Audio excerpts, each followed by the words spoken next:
Como siempre, como cada miércoles, tenemos nuestra particular cita con el mundo de la educación para conocer más de cerca cómo podemos acompañar en el crecimiento a los más pequeños y a los más jóvenes. Y para ello invitamos un miércoles más a Petra Gel. Muy buenos días. Buenos días. Petra, como hacemos siempre, pequeño resumen, recordamos los temas, el tema principal que tratamos la semana pasada. Exactamente. La semana pasada pues hablamos de cómo poco a poco los niños se van haciendo mayores, que van ganando con esto autonomía y seguridad personal, que también entran en la guardería, en la escuela, lo cual a veces que supone pues puede suponer una limitación a veces de sus necesidades de movimiento, que hemos dicho que es muy importante porque pues necesitan mucho espacio, tienen mucha imaginación, creatividad, y a veces en la escuela, en la guardería, pues se va encauzando esta imaginación hacia una dirección determinada. Y luego en este contexto también hablamos con el aumento de niños que se dicen que son hiperactivos, pero que nos tenemos que preguntar que si realmente es así o simplemente es porque no están... porque no sabemos quizá controlarlos. Sí. Bueno, controlarlos o porque simplemente que no tienen las necesidades, no pueden moverse todo lo libremente que lo necesiten. Sí. Temas que tratábamos la semana pasada y hoy en qué nos vamos a centrar. Sí, exactamente. Y pues ya enlazamos con este tema porque a veces pues cuando no entendemos el porqué de un comportamiento de un niño, pues decimos que es mal comportamiento. El niño que se mueve mucho, pues decimos que se porta mal, porque tenemos un poco pues esta idea de un niño perfecto. ¿Qué es entonces el mal comportamiento? ¿Cuándo podemos decir es que este niño se comporta mal? Exactamente. ¿Dónde están las barreras o qué es un comportamiento normal para un niño y cuál es el comportamiento que no será adecuado?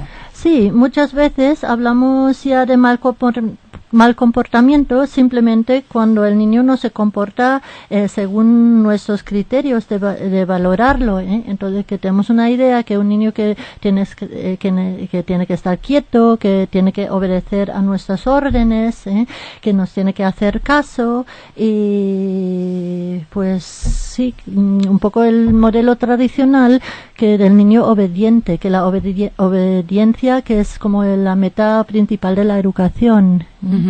¿Y cuál sería un comportamiento correcto? ¿Es normal porque me imagino que es normal que un niño de 4 o 5 años, si le apetece jugar y le dices que esté quieto, lo normal es que quiera jugar, ¿no? Claro, pues ahí vamos, que tenemos que entender que en cada etapa son las necesidades que tienen, y cuanto más pequeños se necesitan mover. Y pues también tenemos que cambiar, bajo mi punto de vista, un poco de la imagen que tenemos del niño, que el niño no verlo como un objeto que tenemos que educar y sabemos en todo caso que es lo mejor para él o ella, sino pues dejarle participar en este proceso de crecimiento, de que no darle órdenes, decir que tú haces las cosas porque yo te lo mando, sino pues en lugar de esto pues llegar a acuerdos con que podemos vivir bien por las dos partes. ¿Puede ser peligroso un comportamiento tan estricto y un niño tan sumiso que a la primera diga sí a todo?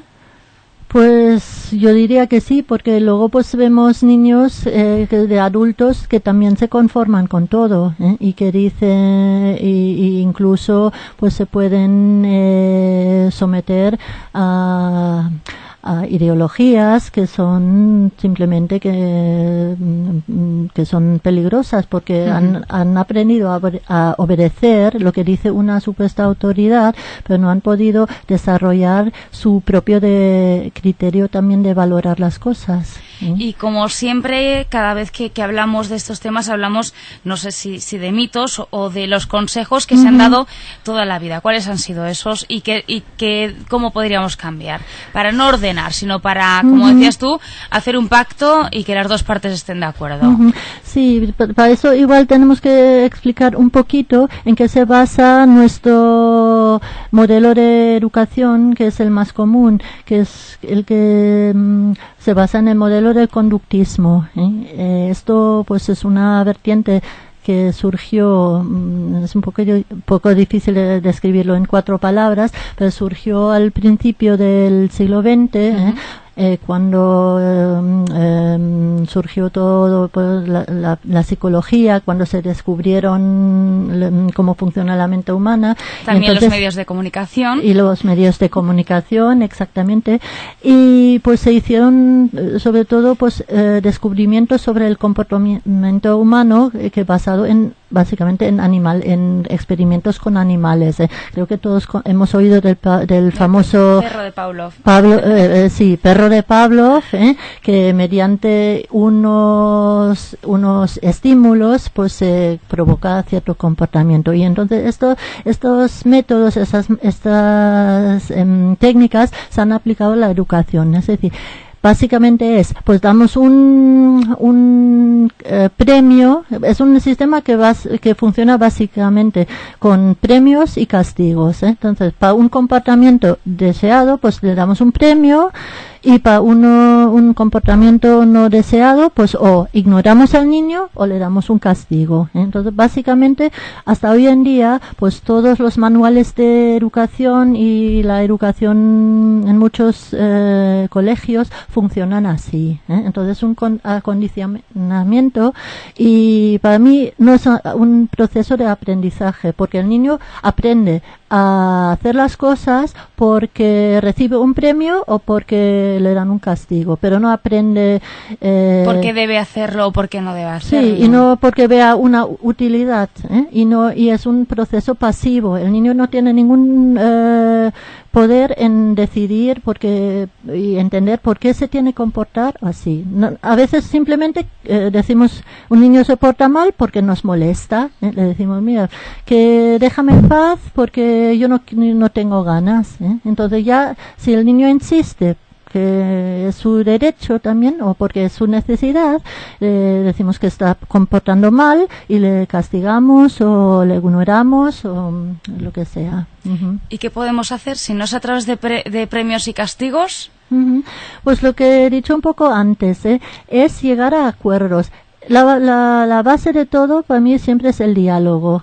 El diálogo cuando hay un conflicto, como haríamos con todas las personas, porque siempre tratamos a los niños como si fueran un poco como seres extraños, que los tratamos diferentes a los amigos, a los familiares, a las personas adultas. Entonces que puedo entrar en un conflicto con una persona, que también con mi hijo, con mi alumno, con alguien, y lo que tengo que hacer es dialogar, negociar, pues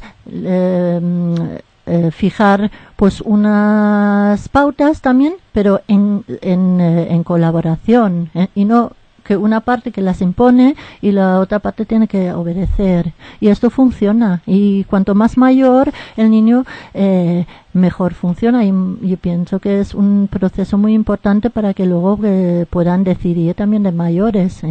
Petra, ¿pero qué hacemos, por ejemplo, si un día un niño rompe un plato? Al día siguiente se lo explicas, hablas con él.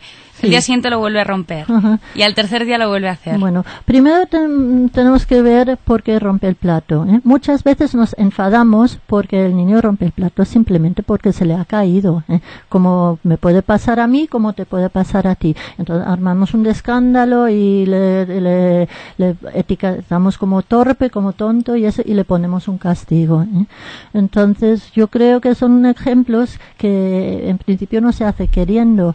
Y si es un comportamiento que vuelve, pues hay que averiguar un poco por qué, porque también puede ser una que forma de expresarse. El niño quiere llamarnos la atención. Dice, mira, si muchos niños, entre comillas, se portan mal porque de otra manera no han conseguido la atención que necesitan y que quieren. Entonces, en lugar de no tener ninguna atención, prefieren una atención negativa. Entonces, tenemos que mirar por qué pasan esas cosas y en lugar de castigar, pues dedicarle una atención positiva y como siempre también dialogar. Petra, ¿qué es eso que has denominado como el conductismo fashion?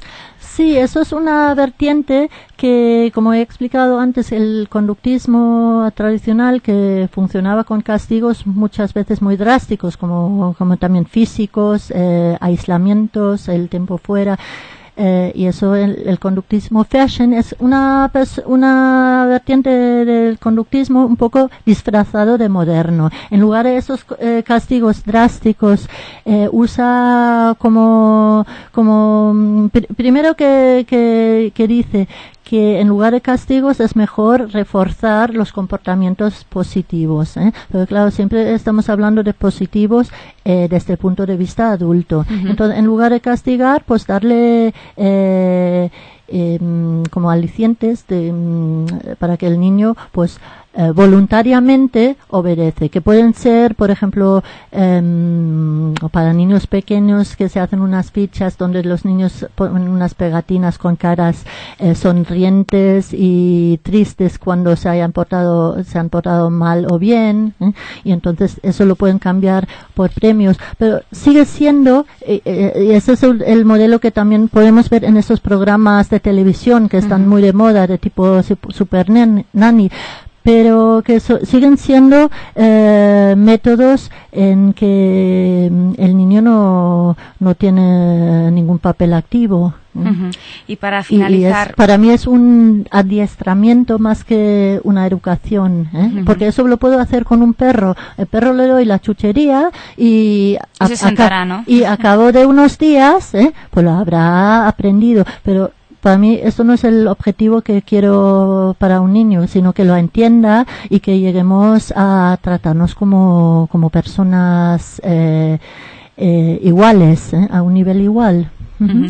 Y como te decía, para ir finalizando, sí. Petra, uh-huh. Y como siempre intentamos hacer en este tiempo dedicado a la educación, personas que nos estén escuchando y quieran uh-huh. cambiar esa forma de tratar a los niños, sí. ¿Por dónde deben empezar? Sí, esto no es tan fácil y los que están en contra o que dicen que esos métodos de pedagogía diferente no funcionan, que dicen, pues mira, que todos hemos visto cuando damos libertad a los niños lo que pasa, entonces es un caos y gritan y saltan y chillan. Muchas veces eso pasa, por ejemplo, cuando viene un profesor nuevo a una clase con las mejores intenciones del mundo, quiere introducir métodos más modernos, más libres, y entonces al final pues es un caos. Pero tenemos que tener paciencia porque estas cosas no cambian de un día a otro. Estamos muy acostumbrados a tener una educación muy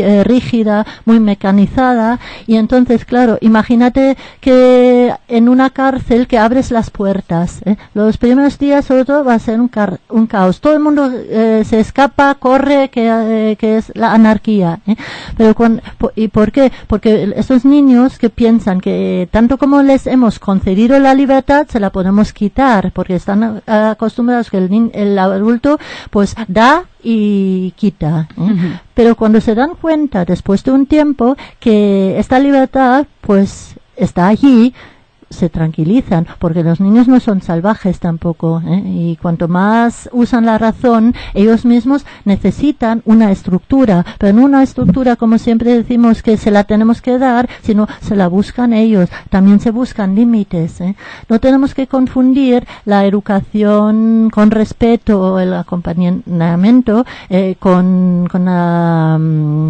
como te digo, con la anarquía o que no hay límites y que todo el mundo que hace lo que quiere, Uh-huh. Entonces esto es importante, pero que tiene que ser un proceso mutuo, como hemos dicho antes, acuerdos, en lugar de imponer, pues buscar acuerdos, y dejar también que los niños no quieren hacer siempre lo que hacemos, y sobre todo los adolescentes. Uh-huh.